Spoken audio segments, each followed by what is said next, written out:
Satu contoh, kami punya guru, bapak ibu-ibu, di Sulawesi itu kami punya guru, ada namanya guru tua Al-Habib Idrus bin Salim Al-Jufri.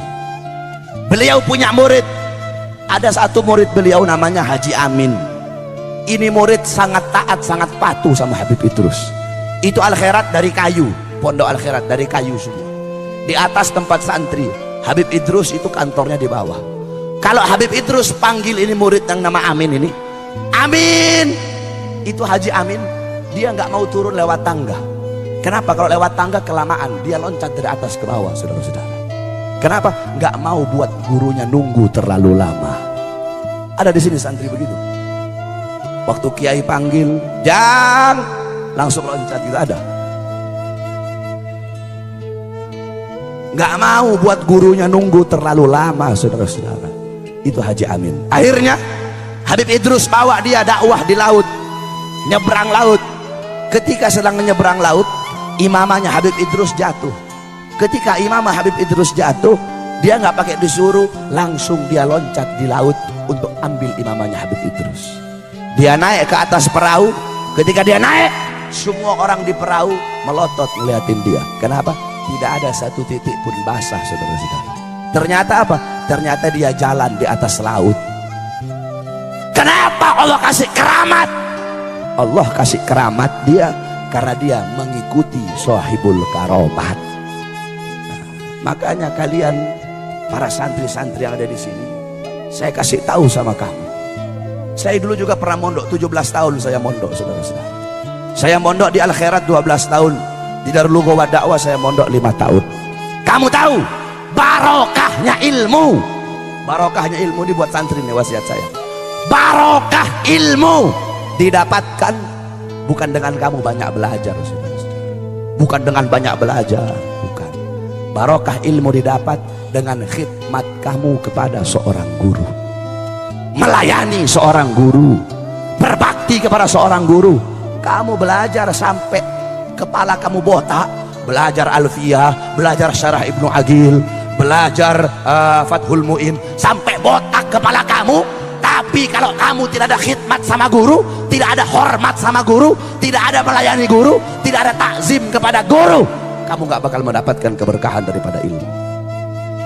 Kamu tahu, saya cerita sama kamu, dalam kitab dijelaskan ada satu cerita, yaitu ada satu orang soleh namanya Syekh Ali bin Abdillah Baros. Pernah dengar? Nah, ini Syekh Ali bin Abdillah Baros, beliau belajar sama gurunya, yaitu Habib Umar ibn Abdurrahman Al-Attas. Habib Umar bilang, kalau orang mau tawasul kepada aku, tapi tidak tawasul kepada Ali Baros, nggak bakal sampai tawasulnya kepada aku. Jadi kalau mau tawasul kepada aku, harus tawasul dulu kepada Ali Baros, muridnya beliau. Kenapa muridnya beliau begitu dicintai? Kenapa muridnya mendapat kedudukan yang tinggi? Syekh Ali Baros ini, kalau kita mau lihat masa khidmat, masa belajarnya beliau sama masa beliau melayani gurunya, itu lebih banyak masa beliau melayani guru daripada masa beliau belajar kepada gurunya. Nah, satu waktu Syekh Ali Baros lagi mijet kaki gurunya. Ketika sedang mijet kakinya Habib Umar bilang sama murid-murid yang ada di situ, Nabi Allah Khidir alaihissalam udah ada di depan pintu gerbang. Nabi Khidir udah ada di depan pintu gerbang. Semua murid-murid yang ada di situ loncat, mereka semua pergi ke pintu gerbang mau nemuin Nabi Khidir. Kecuali Syekh Ali Baros, tetap beliau mijit kaki gurunya. Nggak ada urusan mau Nabi Khidir kayak mau Nabi siapa kayak, kata beliau, tetap beliau pijit kaki gurunya. Gurunya nanya Habib Umar, Ali, itu teman-teman kamu pergi ke gerbang mau minta doa sama Nabi Khidir, kenapa kamu tetap di sini? Apa kata Syekh Ali Baros? Guru, kenapa saya harus menjumpai Nabi Khidir, sedangkan Nabi Khidir datang ke sini pengen berjumpa denganmu? Wahai guru, bagiku kedudukanmu sebagai guru lebih mulia dan lebih utama daripada Nabi Allah Khidir alaihissalam. Bagiku kedudukanmu sebagai guruku lebih utama daripada Nabi Allah Khidir alaihissalam. Saudara-saudara, bukan seberapa banyak engkau ada di hati gurumu. Sebab banyak orang sekarang ini cari muka doang depan guru. Santri-santri begitu tuh, cari muka depan guru. Bukan seberapa banyak, bukan seberapa besar engkau ada di hati gurumu, tetapi seberapa besar gurumu ada di dalam hatimu, saudara-saudara. Abu Ya Maliki, Al-Habib Muhammad bin Alwi Al-Maliki, beliau berkata, ada 4 kategori santri itu. Santri ada 4 kategori. Kata beliau, pertama, santri yang pandai, santri yang zaka, santri yang pinter, yang satir, yang alim, santri yang pinter, kemudian melayani gurunya, khidmat kepada gurunya. Ini golongan pertama. Golongan kedua, ada santri yang pinter tapi tidak melayani gurunya. Golongan ketiga, ada santri yang bodoh melayani gurunya. Golongan yang keempat, ada santri udah goblok, udah bodoh, tidak mau khidmat kepada guru. Nah, dari 4 ini yang paling utama yang pertama, pinter melayani guru. Dari 4 ini yang paling hina yang keempat, udah goblok, lapar goblok, kenyang goblok, tidak khidmat kepada gurunya. Kau tahu para santri, kalian para santri, ridhonya kalian Allah menyembunyikan 3 keridhaan. Pertama, keridhaan seorang anak Allah letakkan melalui keridhaan orang tuanya. Kedua, keridhaan kepada seorang istri Allah letakkan meridhoi keridhaan suaminya. Ketiga, keridhaan Allah kepada seorang santri melalui keridhaan gurunya. Ada satu cerita tentang ketaatan seorang santri kepada gurunya. Syekh Abu Bakar bin Salim, beliau punya murid Syekh Babakhromah namanya. Satu waktu Syekh Babakhromah mau belajar sama Syekh Bakar bin Salim.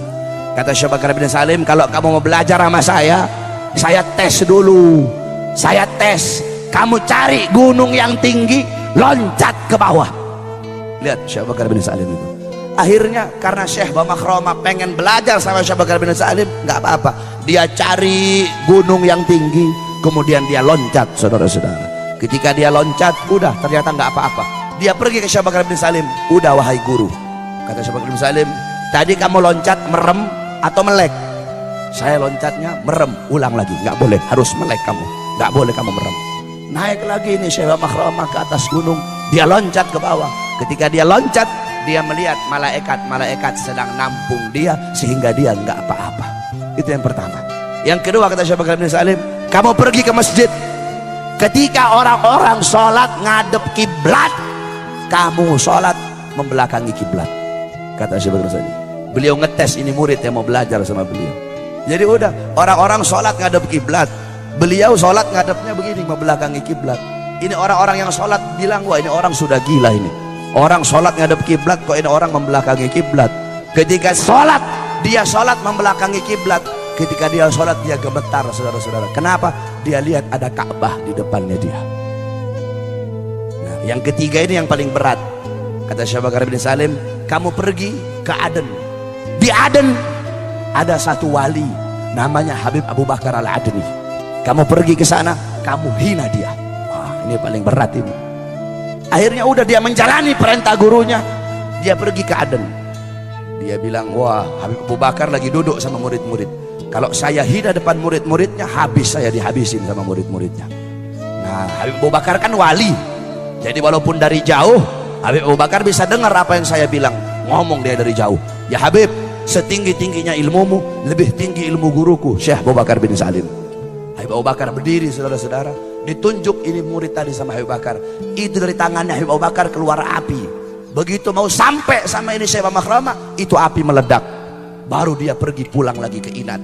Ketika dia pulang ke Inat, dia bilang, guru, saya sudah jalani semua perintahnya kamu. Kata Syekh Abu Bakar bin Salim, sekarang aku terima kamu menjadi muridku. Nah, ini Syekh Babakhromah lihat tangannya Syekh Bakar bin Salim gosong. Ini beliau tanya, guru, kenapa tanganmu gosong? Iya, tadi aku menangkis apinya Al Habib Abu Bakar Al-Adni. Kalau aku nggak tangkis, kamu sudah mati saat itu juga. Lihat bagaimana ketaatan seorang murid.